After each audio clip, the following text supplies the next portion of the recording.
Aming Ama, dakilang Diyos, ang papuri at kaluwalhatian ay patuloy na sumaiyo sa isa na namang napakagandang araw na muli mo ipinahiram sa amin, upang sama-sama kaming sasamba sa iyo sa Espiritu at katotohanan. Bagamat magkakalayo ang kinaroroonan ng bawat isa, ngunit naroroon pa rin ang isang Espiritu at layon upang sa iyo ay sumamba ng sama-sama sa pamamagitan ng teknolohiyang ito. Sa pagkakataong ito, aming Ama, as we draw near into your presence to worship you in spirit and in truth, kami po ay nagpapalinis sa iyo.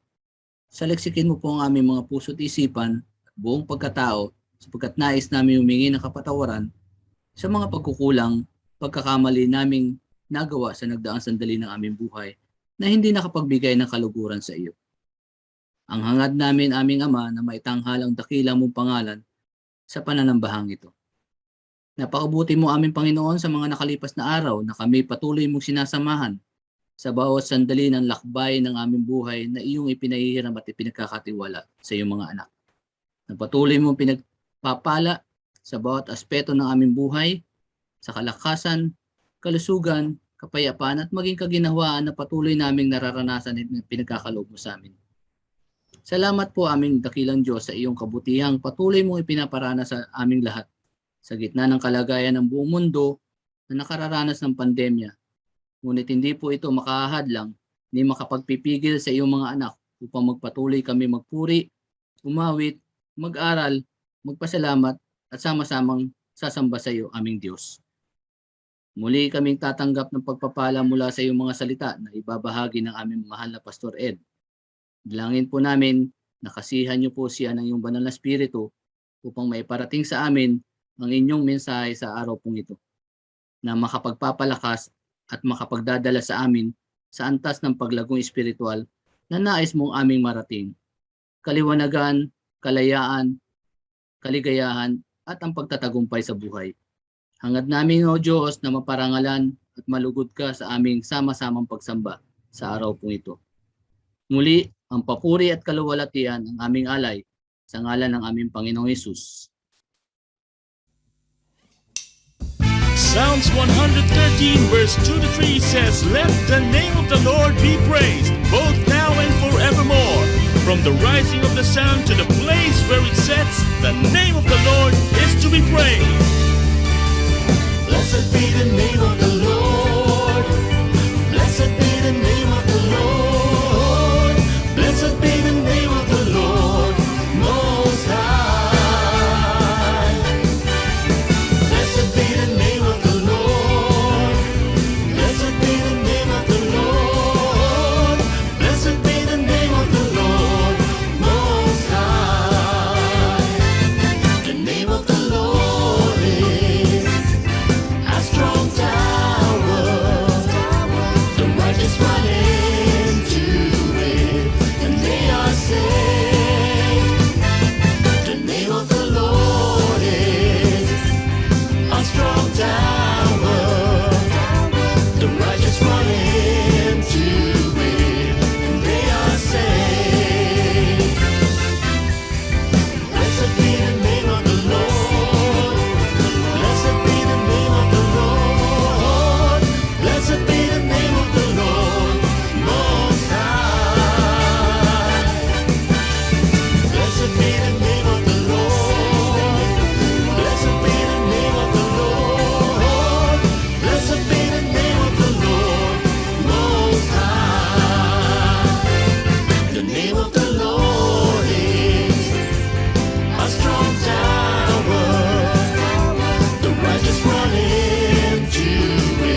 Diyos, purihin ang inyong kadakilaan.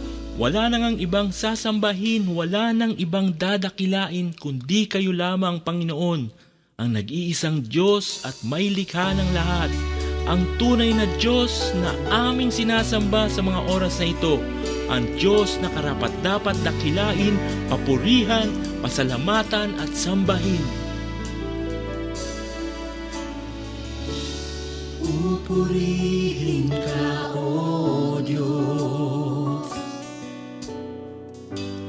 Ang aming alay ay pagsamba,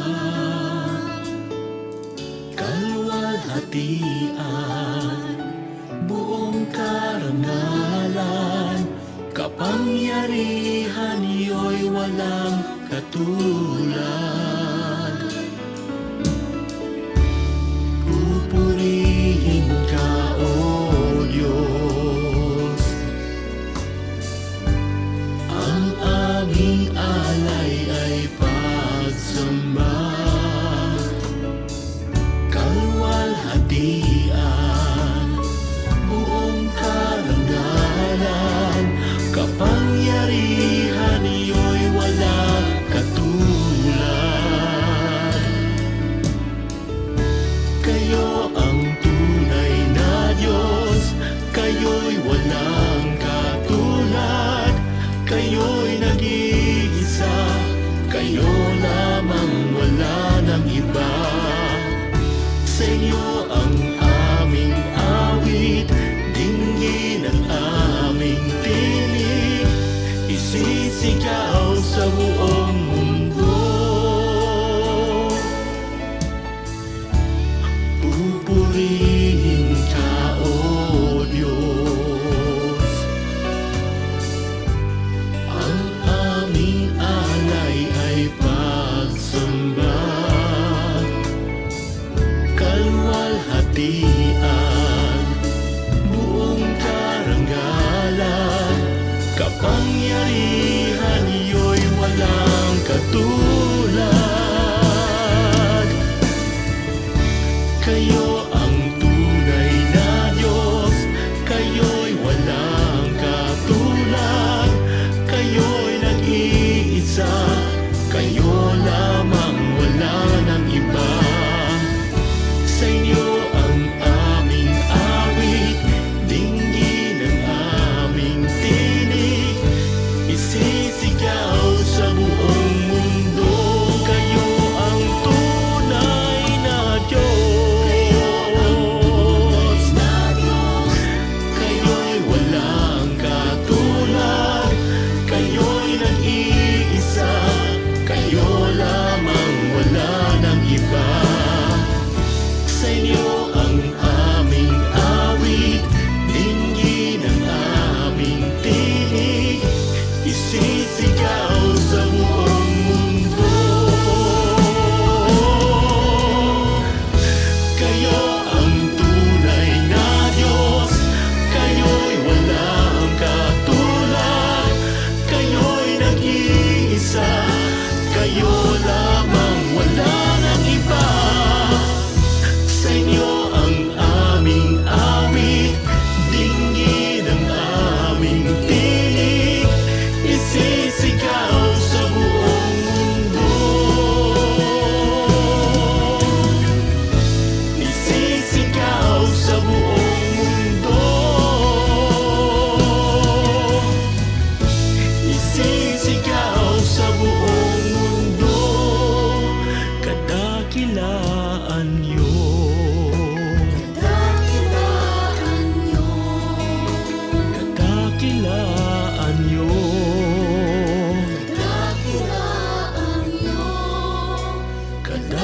Kadakilaan niyo.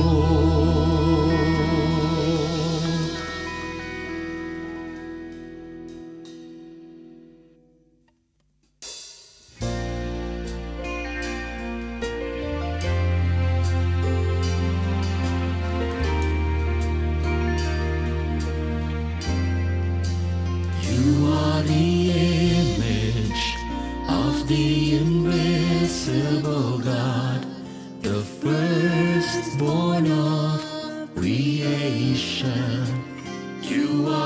first, the last, the one who matters most.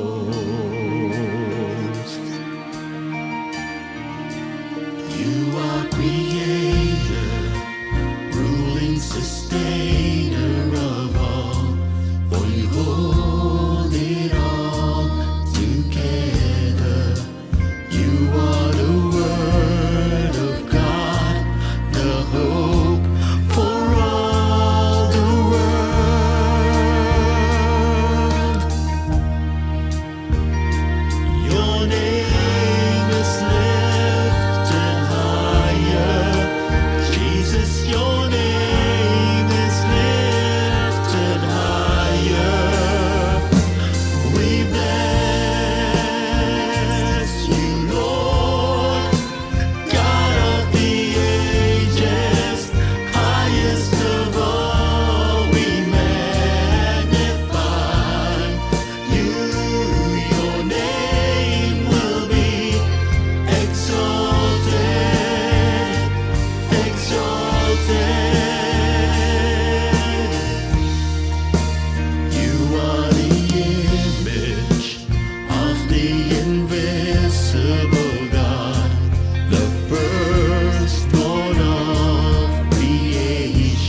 Blessed be the name of the Lord. Blessed be the name of the Lord Most High. Glory to the name of the Lord. Glory to the name of the Lord. Glory to the name of the Lord Most High. Holy is the name of the Lord. Holy is the name of the Lord. Holy is the name of the Lord Most High. Jesus is the name of the Lord.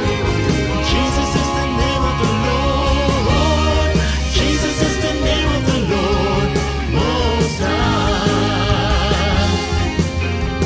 Jesus is the name of the Lord Most High. Jesus is the name of the Lord Most High.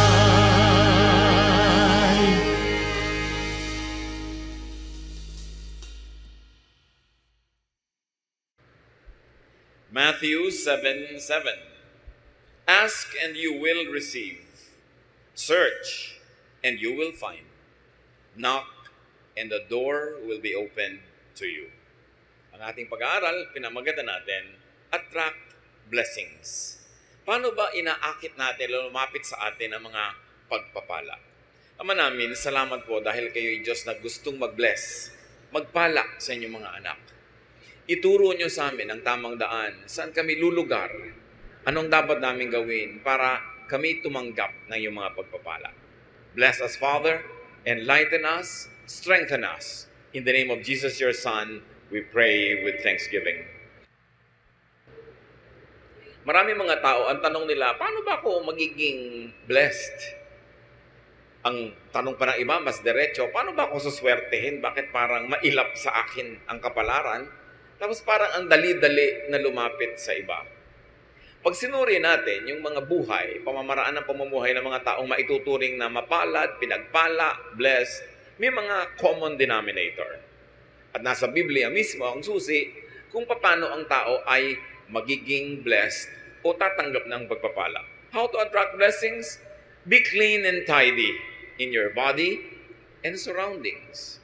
Umpisang-umpisa yan. God is God of cleanliness. God is God of beauty.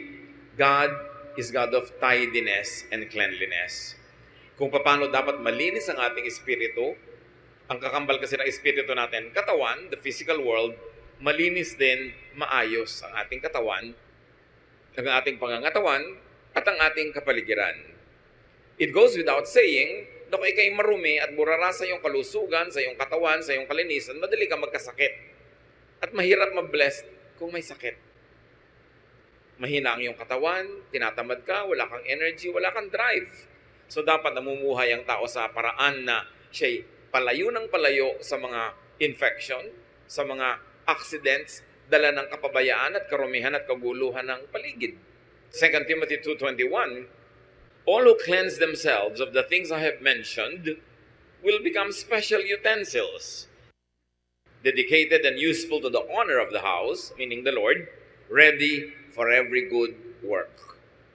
So to be ready for every good work, which is also equivalent to be ready to become an instrument and a channel of blessing, which is also the same as to be ready to be the recipient of blessing, one is to rid themselves of all of those filth, all the disorderliness, and all the dirt mentioned in many, many verses in the Bible.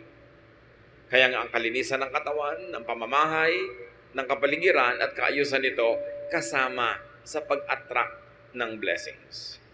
Paano ka naman dadapuan ng kapalaran kung ang gulo-gulo, ang dumi-dumi, ang baho-baho, mga kabaligtaran ng katangian ng Diyos? Another way to attract blessings is be orderly and organized, as we have already introduced. Kailangan maayos ang lahat. Ang bahay natin, alam natin kung saan nakalagay yung mga gamit natin. Sa mesa mo, sa drawer mo, alam mo kung nasa ang mga gamit. Hindi halo-halo, gulo-gulo. Kukuha ka ng damit, natusok ka na ng aspilin, natusok ka na ng gunting, napasok ka na ng kawali, kasi yung kawali mo pala, kadikit na nung ginagawaan mo, magulo. 1 Corinthians 14:40, but do everything properly and in order. That is in our spiritual life, in spiritual worship, and also in practical life. God is God of order. Hindi nagbubungguan ng mga planeta, may kanya-kanya silang speed, kanya-kanyang direksyon, kanya-kanyang tinatahak na landas. Merong order ang seasons, kahit ngayon nagkakaroon ng weather changes, may changes lang, kaya para magulo. Pero pagka na-establish na yung change na yan, nasanay na tayo, meron na naman siyang system. May panahon ng lahat ng bagay, kaya dapat may kaayusan. 1 Corinthians 14:33, God wants everything to be done peacefully and in order. Ito man ay sa matataas na spiritual na bagay, hanggang sa mga kaliit-liitang practical aspect of our life. Maayos. Merong predictability, merong system, hindi magulo. Ganyan din, kahit nagne-negosyo ka, maayos ang iyong record keeping, maayos ang iyong balancing ng iyong funds, maayos ang pakikitungo mo sa iyong mga kapwa manggagawa o manggagawa, sa iyong mga kliyente. Kasi pag magulo, hindi ka nakakapag-deliver on time, gulo-gulo ang iyong inventory, paano uunlad ang iyong negosyo? Be positive. And this is very important. Think positive. Be optimistic. Tuwing tayo'y nag-iisip ng negative, ng masama, ng nakakatakot, nakaka-discourage, tatandaan niyo mga kapatid, meron kayong option na yung kabaligtaran nun ang isipin. Na imbes na yung nakakatakot ang isipin yung kapayapaan sa pananalig sa Panginoon. Imbes na isipin mo ay yung nakaka-discourage, pwede ang isipin mo nakaka-encourage. Kung pwede mong isipin ang nakakalungkot, pwede mo rin isipin ang nakakasaya. Choice mo yan. Mark 11:24, everything you ask for in prayer will be yours if you only have faith. This is full of meaning. Lahat daw ng hinihingi mo sa panalangin ay magiging sayo, mapapasayo kung nananalig ka. Ang akala ng iba, ang prayer, yun lang inuusal ng bibig. Yung Lord, magpe-pray na po ako, ito na po ang prayer ko, amen, at yun ang prayer. That is verbalized prayer, only one of the many forms of prayer. But thoughts, words, and attitude are prayers too. Sa palagay nyo ba, kinaklasify ng langit yung prayer na sinasabi ng iyong bibig na merong ending na this I pray in Jesus' name? Inihihiwalay niya ba yon sa mga isipin na pumapasok sa iyong utak? Sa mga iba pang salitang namumutawi sa iyong labik at sa iyong ugali? Lahat yan, prayer. At sabi, di ba, pag hinihingi mo at naniniwala ka, ibibigay sa iyo. Kaya yung iba sabi, ako, ang hirap ng pera. Mahirap ang kumita ng pera. Siguradong hirap yan sa pera. Kasi sinasabi niya, prayer yun. It is a statement of faith. Ano yung paniniwala mo? Na mahirap kumita ng pera. Di ba sabi, when you ask in faith, it will be given to you. Kaya pag sabi mo, yung biyanan ko, wala nang hope yan. Yun nga nangyayari, nawawala ng hope. Because that is your prayer. Pag lagi mo sasabihin, ang hirap ng buhay. Humihirap talaga ang buhay. Dapat nating malaman na ang prayer hindi lang yung minememorya ng iba at hindi lang yung magagandang mga pananalita na may introduction na magpe-pray na tayo tapos ine-endan mo ng amen. Lahat ng tumatawid sa iyong isip, lahat ng lumalabas sa iyong bibig ay panalangin. Kaya pag sabi ko, wala na akong pag-asa, ganito lang ako, nagiging ganun ka talaga. Kasi yun ang hinihingi mo. And the greatest deception is people don't realize that they are always praying. And only when you think that way, will you realize that it is possible to pray without ceasing. Di ba sabi, pray without ceasing? Pwede ka ba namang hindi tumigil manalangin? Yes, kasi pati ang iniisip mo, panalangin. Pati ang panaginip mo, panalangin. When it crosses your mind, it registers in heaven. Because we connect with God through our thought. Paano ba tayo kumukonect sa God? Through our hands? Nakikipag-holding hands ba tayo sa Diyos? Through our lips? Through our feet? No. Through our thoughts. And what you think of, get registered in heaven. And when you believe in what you are thinking of, therefore you believe in your prayer, it is given to you. That's why watch your thoughts.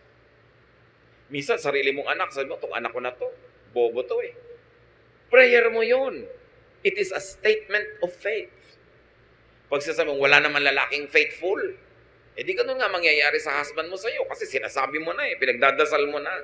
Bantayan natin ang mga pinagsasasabi natin kasi natutupad. That is the great and mysterious power of the spoken and the unspoken word. It happens. Kasi we were created in God's image. At pag ang Diyos inisip niya at sinabi niya, nangyayari. Pag sinabi niyang, let there be light, nagkakalight. Pag sinabi niyang, let waters and the earth separate, nangyayari. We were created in God's image. May kapangyarihan ang ating salita. That's why with every word you say, you either bless or curse your own life and others. Kaya dapat mag-isip.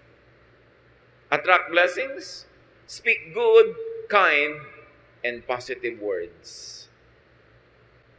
Siyempre, birds of a feather flock together. Ang nagbabarka-barkadahan, ibong magkakamukha ng balahibo. At ganun din yun. Kung ang balahibo ng yung ibon ay puro negative, ang ma-attract niyang kabarkada, negative din. Pag kulang ng pananalig, yun ang ma-attract niya. Weakness, failure, fear, kasi magkakabarkada yun. Proverbs 16:24, kind words are like honey. They cheer you up and make you feel strong. So have only kind words for others to strengthen them, and have kind words also for yourself to strengthen yourself. And when you are strong emotionally, when you are strong spiritually, you become strong physically. And when you are physically, emotionally, spiritually strong, you are ready to receive blessings. Blessings go to the strong, to the happy, to the positive. Because magkamukha sila, magkabarkada sila. Prepare yourself to be blessed. Pag may nangyayaring hindi maganda sa iyong buhay, pwede mong yun i-celebrate. Palakihin mo siya. Hindi maganda ang buhay ko, kawawa naman ako, api ako, wala akong talent, mahirap ako. Sige, paulit-ulitin mo at di kanyan iiwan. To change a situation, you've got to change your thought about it first. Be changed by the renewing of your mind. It's all in the mind. It's all in the thought. Kaya pag nakokontrol mo yung direksyon ng yung utak, uy, teka, nagne-negative ka utak, ayoko niyan, ipapositive ko to. Uy, nagiging afraid ka, gagawin ko, faith, ang kapalit, mananalig ako. Decision yan. So kind words are like honey. You know, unkind words are like acid. Pag ang bibig mo, lagi ang laman unkind words, parang lalagyan niya na may lamang asido. It destroys its own container. So prepare to be blessed by thinking positive, by being positive. It is a choice. It is a habit to be positive or to be negative. But you know that God is positive. Paano kanya i-bless kung negative ka? Hindi ka handang tumanggap. Another way to attract blessings is to be a blessing to others. Matthew 5:16, make your light shine so others will see the good you do and praise your Father in heaven. When people praise God because of what they see in you, is it too far for God and too difficult for God to bless you? Because He gets delighted when He is praised. And He is worthy of praise. Pero kung napipintasan ng Diyos dahil sa iyo, alam mo na kung anong ina-attract mo na energy. Yung kasabihang talbog sa akin, dikit sa iyo. Pag blessing ka sa iba, tatalbog din yung blessing, didikit sa iyo. Pagka curse o sumpa ka sa iba, tatalbog yung sumpa, babalik sa iyo didikit. Because what you give is what you get. Ganun ang rule of life. What you give is what you get.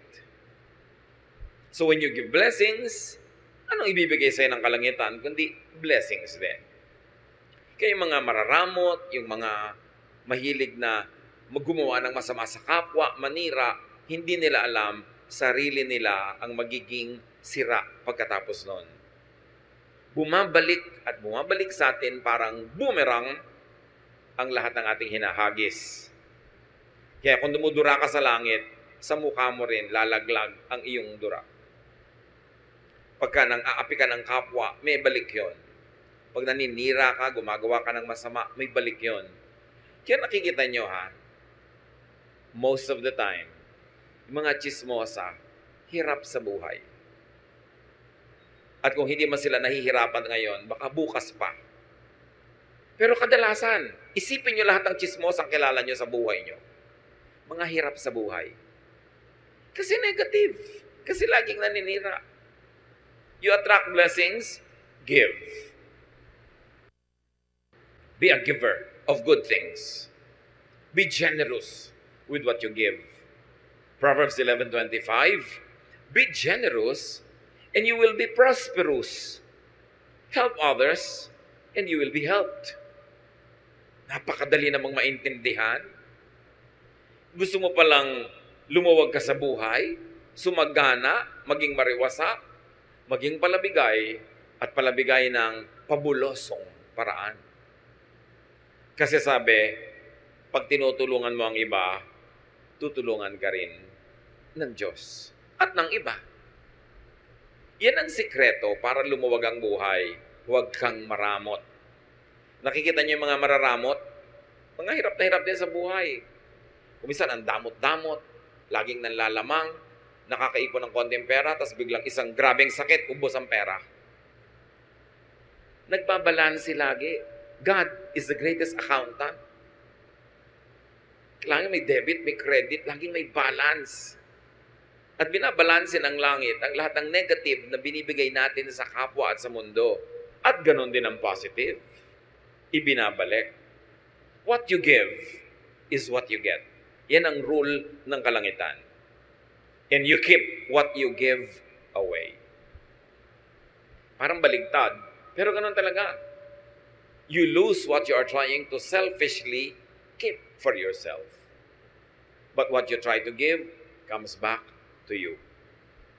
And even if it doesn't come back to you the moment you give it, the mere fact na may ibinigay ka, ibig sabihin na una ka nang tumanggap.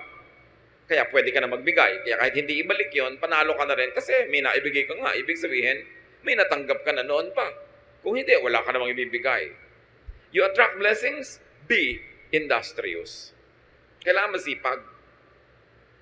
Pag kami nagtatanong sa akin, young person, namimili kung sinong papakasalan among several choices, everything being equal, anak, sasabihin ko, tingnan mo kung sino yung masipag. Yung masipag, malayo yan sa gutom, lalo't smart. Pero kahit gwapo, tamad, gutom yan, at pag kumakalam na yung sikmura mo, hindi ka na magugwapuhan dyan. Kailangan masipag. Masarap kasama ang masipag. Magaan kasama. So, be industrious. You want to attract blessings? Alam nyo, God is God who works. Sabi niya, 6 days you should labor, and the 7th you should rest. So 6 days of work bago ka magkaroon ng 1 day of rest. Hindi katulad naman ng iba, 6 days of rest, 1 day, rest pa rin. Walang work. Tapos gusto magkapera. Work well. It's not enough that you work. You work well. Para yung quality ng trabaho mataas. Nakakalungkot naman, ang sipag-sipag mo nga, pero napakaliit naman ang sweldo doon sa pinagtatrabahuhan mo. Dapat humanap ka ng iba na yung sipag mo masusuklian ng tamang katumbas na sweldo o kita o tubo. Kasi marami naman masipag, kaya lang hindi smart. Nagasgas na, napagod na, namatay na katatrabaho, pobre pa rin. Kasi yung kanyang ginagawa, hindi sapat yung kinikita niya sa kanyang pagod. Dapat sapat para sulit. Kung magtatrabaho ka ng 7 taon, 10 taon, 50 taon, dapat mas marami kang kinita kaysa nagtrabaho ka rin ng ganong kahaba na ang konti-konti ng kinita mo. Be productive. 1 Thessalonians 4:11, try your best to live quietly, to mind your own business, and to work hard, just as we taught you to do. So, hard work. Focus on what you do, not on what others do. Pag lagi kang nanonood sa buhay ng iba, hindi ka makakapamuhay ng sarili mong buhay. Kailangan nakafocus ka sa ginagawa mo, hindi sa ginagawa ng iba. Then you can go deep, and you can go high, and you can go wide, and you will achieve more. 2 Thessalonians 3:10, we also gave you this rule. If you don't work, you don't eat. Naku, kung ang mga Kristiyano lang, susundin ito, karami ka mag-anak na ililibing sa gutom bukas. Pero mahilig kasi tayo magpremyo sa tamad. Bakit yung tamad? Laging sinusuportahan. Tapos yung masipag, ang pinaparusahan, sa kanya ipinapasan ang lahat ng gastusin ng mga tamad. Ito ang turo sa Biblia. Hindi ka nagtatrabaho, die. Mamatay ka sa gutom. Liban nila ikay sobrang tanda na, sobrang bata pa, o sobrang may sakit. But if you're able-bodied, you should feed yourself at least. Hindi mo dapat inaasa sa iba ang kakainin mo. Dito naman sa atin, may isang nagtatrabaho, may 5 kapatid na humihingi, kaya aga-agang magbubuntis, mag-aanak, ang gatas ngayon, hihingin na uli sa ating nagtatrabaho, sa kuya. Yun namang nanay, iiyak-iyak doon sa kapatid, ang kapatid mo, huwag mong babayaan. Bakit laging tamad na kapatid ko lagi ang abogado ninyo sa akin? Di na kayo sa akin naawa. Diba? May mga ganong magulang naman. Kung sino yung masipag, pinarurusahan. Yung tamad, pinapremyuhan. Hindi yun biblical. Pag nakaranas siyang magutom at kumalaman si Kura, magtatrabaho. 50 years old na, humihingi pa ng pang-load. Abay, huwag kang mag-cellphone kung wala kang pang-load. Diba? Huwag kang magsaya. Boring. Alam niyo yung mga tamad, laging boring. Laging nabobore. Subukan nilang magutom. Diba? So, if you want to eat, you work. And if you work smart, you eat. Dinadagdag natin yung smart. Although sasabihin ng grammar teacher ko, if you work smartly. No? But if you work smart, you eat. Hindi lang yung work ka ng work, pero hindi ka naman smart, napapagod ka, wala kang kita. Marami rin ganun trabaho eh. Dapat sulit. But remember, brothers and sisters, laziness attracts hunger. It attracts many other negative things. Pag tamad, marami nang kakambal na problema. At dahil tamad, laging nabobor. Hindi kasi busy. Pag nabobor, iimbento ng mga kabalbalan. At usually, magastos ang bunga ng kabalbalan. Napapaaway, naglalasing, asawa ng maaga. May mga kakambal na mga problema, yung pagiging tamad. Kaya dapat ang tao busy lagi para mawala siya ng oras sa kabalbalan. Because an idle mind is the devil's workshop. If the devil see you doing nothing, he will put you to work. And definitely, ang magagawa mo, pampagulo ng buhay. Attract blessings, be appreciative. Be thankful, be grateful. Kasali yan. Because thankfulness, gratitude, appreciation is the path of blessings. Kung baga ang ilog, merong dinadaanan niya na landas. May ruta yan, di ba? Ang gano'n din ang blessing, may ruta yan. Ang dadaanan niyan, yung ang mga pangpang ay thankful, orderly, beautiful, grateful, positive, productive. Doon dadaan ng ilog yung agos ng pagpapala. Pag ikaw hindi ka appreciative, hindi ka mapagpapala. Yung binigyan ka, tapos nagrereklamo ka, ba't ito lang? Sa susunod, di ka na mabibigyan. Pinautang ka, dapat ang appreciation mo is magbayad ka na maaga, mabilis. At kung pwede, dagdagan mo pa ng kung ano mang interest in cash or in kind. Para mamaya, uutang ka na naman, nagmamadaling pautangin ka. Pero kung hindi ka nagbabayad, hindi ka na makakautang uli. Mawawala na ang kanang credit, liliit ang mundo mo, natatanggal lang yung blessing. Ang mga nagbibigay, nagreregalo, nagpaparaya, siyempre, inaasahan din naman nun, magpapasalamat ka. At pagka hindi ka nagpasalamat, kahit hindi nila sabihin, dinaramdam din nila. At sa susunod, tatama rin na sila na tumulong sa'yo. Dapat appreciative. Nagpapasalamat lagi. Merong isang asawa, niregaluhan ng husband ng isang blouse. Pagbukas ng bag ng regalo, ang sabi agad, ay, hindi naman ganyan ang color na gusto ko. Sabi ng husband, lamunin mo. para mawala yung kulay na ayaw mo. Dahil binigyan na nga, nagre-reklamo pa. May mga ganon, bibigyan mo ang hahanapin, kapintasan, reklamo, etc. etc. Pasalamat ka, binigyan ka ng blouse. Pasalamat ka, binigyan ka ng ganito, ng ganon. Hindi yung magre-reklamo ka pa. Si Jesus, may pinagaling siyang 10 ketongin. Nung naggalingan, nagtakbuhan na pauwi yung Siyam. Isa lang yung nakaalala, ay, nag-about face at nagpasalamat kay Jesus. Luke 17 to 19, Jesus asked, weren't 10 men healed? Where are the other 9? Why was this foreigner the only one who came back to thank God? Then Jesus told the man, you may get up and go. Your faith has made you well. Sa 10 pinagaling, isa lang yung na-affirm, na-confirm, at na-cement yung kanyang paggaling. Yung Siyam, hindi natin alam kung bumalik ulit yung ketong nila. Pero isa lang ang in-affirm ni Lord. Kasi isa lang yung nagpasalamat. Mapagpasalamat tayo dapat.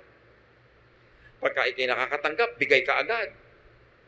Sa nagbigay sa'yo o sa ibang nangangailangan, ganun ang pagpapasalamat. Hindi susuluhin mo lang.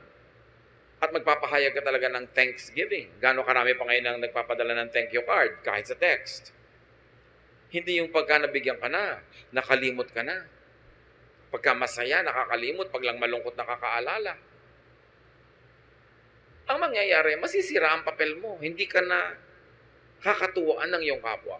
And you know, we all need help to succeed.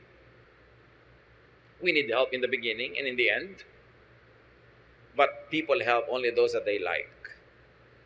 So pag nadala sa'yo, hindi ka appreciative, hindi ka nagpapasalamat, wala man lang mahita at mapala sa'yo sa kagagawa sa'yo ng mabuti, mauubos ang gumagawa sa'yo ng mabuti, lilit ang iyong mundo at mawawala ang iyong mga blessing. Matthew 7:7, ask and you will receive. Search and you will find. Knock and the door will be open to you. But remember, you ask, seek, and knock with your thoughts, with your words, with your actions. Lahat yan, prayer. Kahit hindi ka mahilig sa formal prayer, group prayer, corporate prayer, kung ang thoughts mo lagi, words mo at buhay, ay nakasang-ayon sa mga katuruang ito, nagdadasal ka actually. At dinidinig ang iyong dasal. Remember, you attract what you think of. Pag ayaw mo, huwag mong isipin. Kasi oras inisip mo na, pupuntahan ka niya. Ayaw mong matakot, huwag kang mag-isip ng nakakatakot. Huwag kang manood ng nakakatakot, huwag kang makinig ng nakakatakot, kasi oras na pinapasok mo yan sa utak mo, hindi ka na niya lulubayan, lagi ka niyang tatakutin.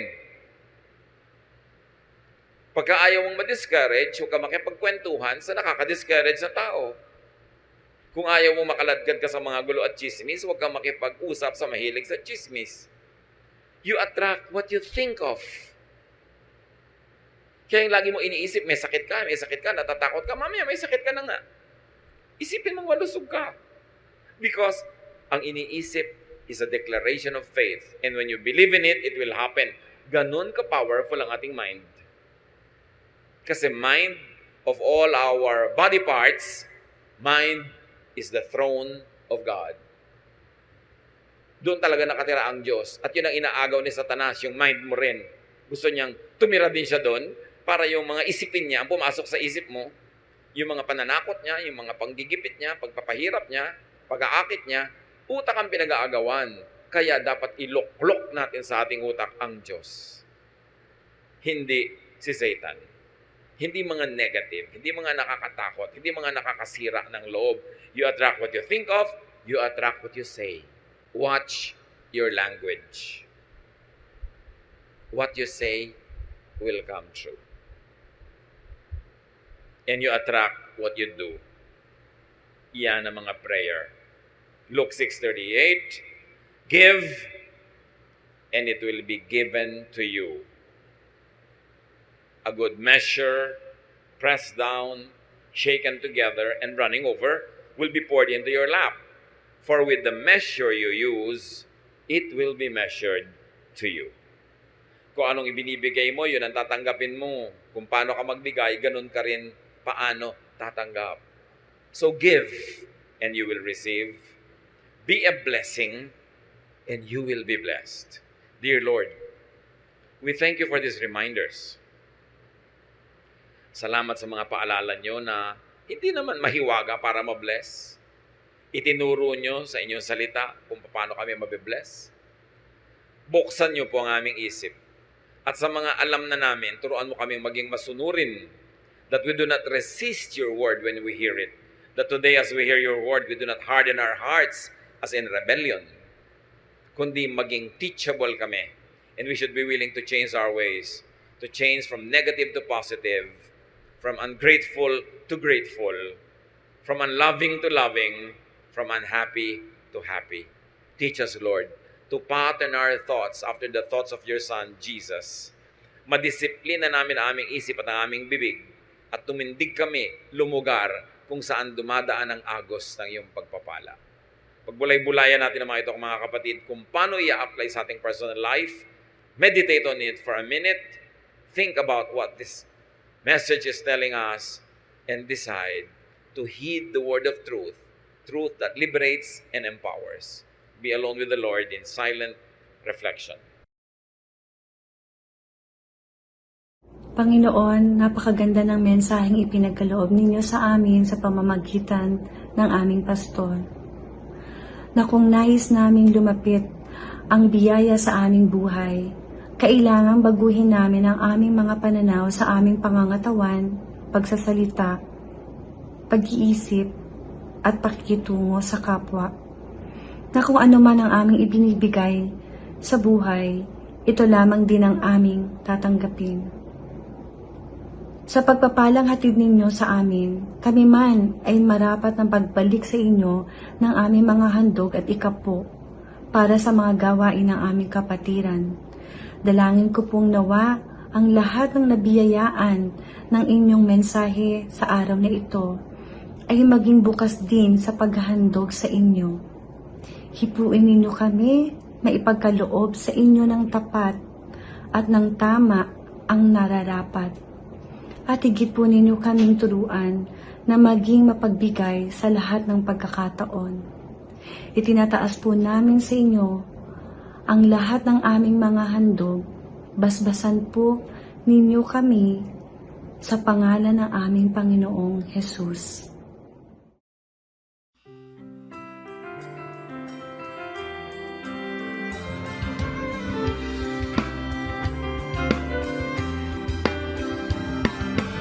Aking mga kamay, naghahandog tanging alay, mula sa puso ko'y tigil, pasasalamat na hatid.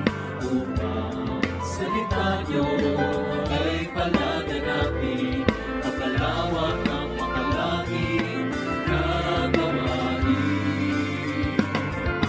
Tinig na umaawit, pagpapuri ang inihahatid, pasasalamat ang sinasabi, ang kalagay walang patid. Upang sayang ibinabalik, pagkabiyayang galing sa langit, tunay at mayaman ang inyong pag-ibig.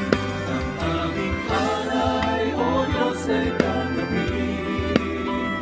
Handog na pinakamahina ang aming dadalhin. Lahat ng ito'y sa inyo dinanggalin. Manala at tungo sa inyong gawain. Ang aming alay, O Diyos, ay tanggapin. Handog na pinakamahina ang aming dadalhin. Lahat ng ito sa inyo dinanggalin. Nakalakan tungo sa inyong gawain. Lumalapi sa Diyos na ay likha sa ating mundo. Alagad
masumpungan ka sa dakong lihim.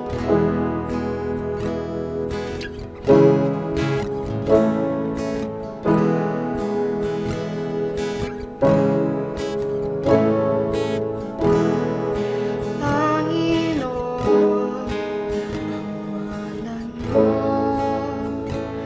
ay kalinga at sandigan ko, di nagbabago pangako mo.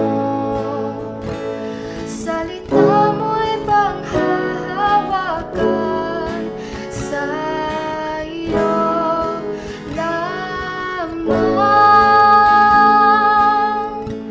matatagpuan, sa iyo lamang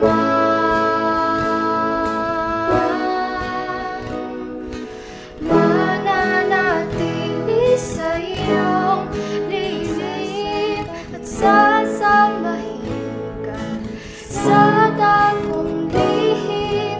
Mananatili sa iyong lilim nang masumpungan ka sa dakong lihim. Mananatili sa iyong lilim at sasambahin ka sa dakong lihim. Mananatili sa iyong lilim nang masumpungan ka sa dakong lihim.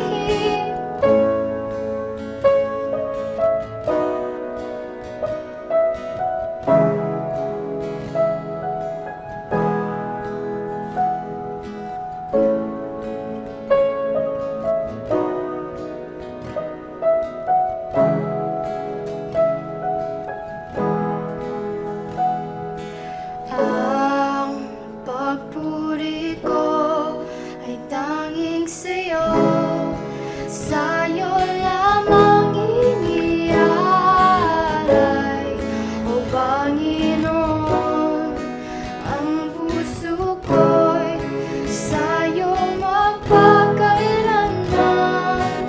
Ang pagpuri ko ay tanging sa'yo, sa'yo lamang inialay,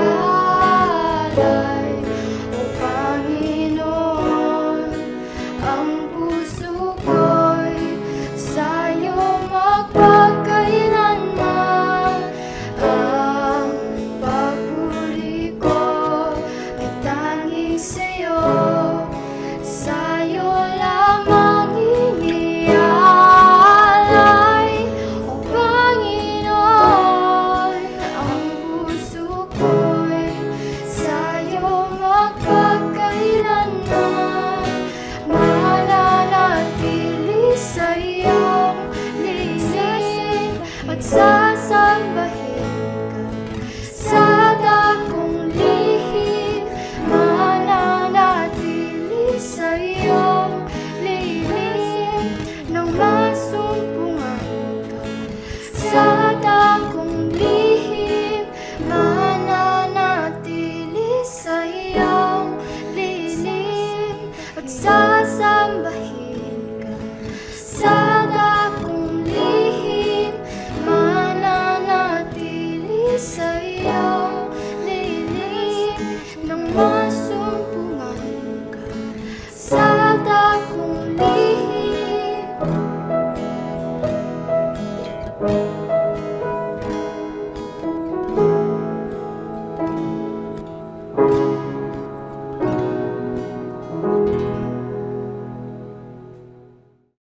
Amang banal, aming Diyos, kami po ay nagpupuri at nagpapasalamat sa isang mabiyaya, mapagpalang pananambahan na aming pong naisagawa. Salamat, Panginoon, sapagkat sa pamamagitan ng aming pagsamba ay alam naming napangiti ka namin. At kami rin naman ay binless mo sa pamamagitan ng pananambahang iyon. Ama, nagpapasalamat kami sa mensahe na inihatid sa amin ng iyong lingkod, ang aming pastor, Pastor Ed Lapis.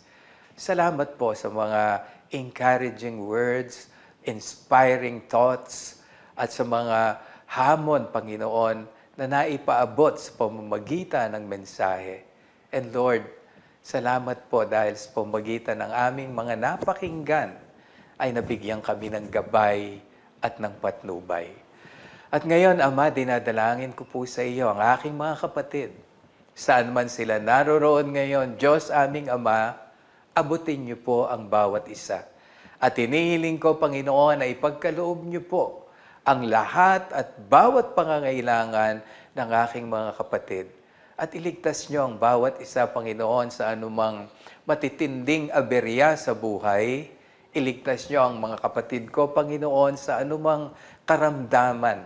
At inihiling ko, Panginoon, ang bawat pamilya ay iyo pong kalingain, pagpalain, at pagharian.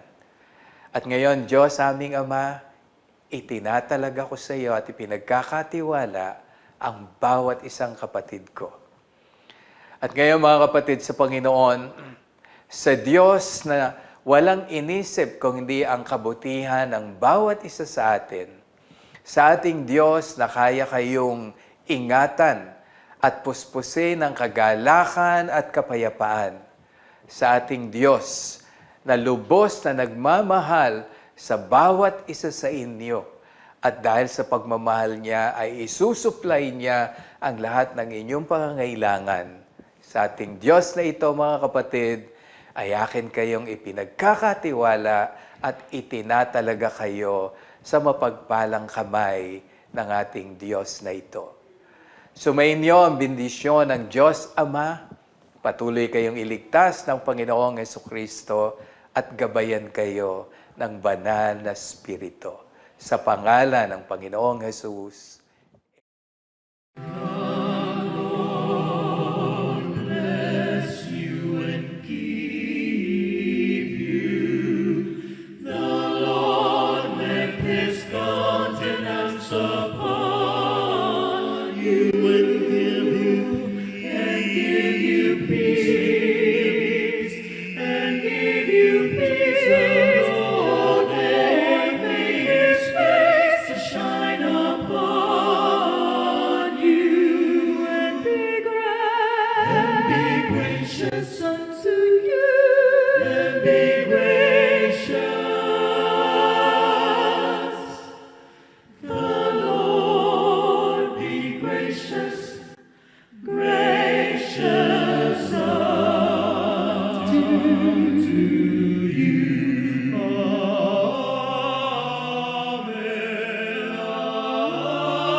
Day by day.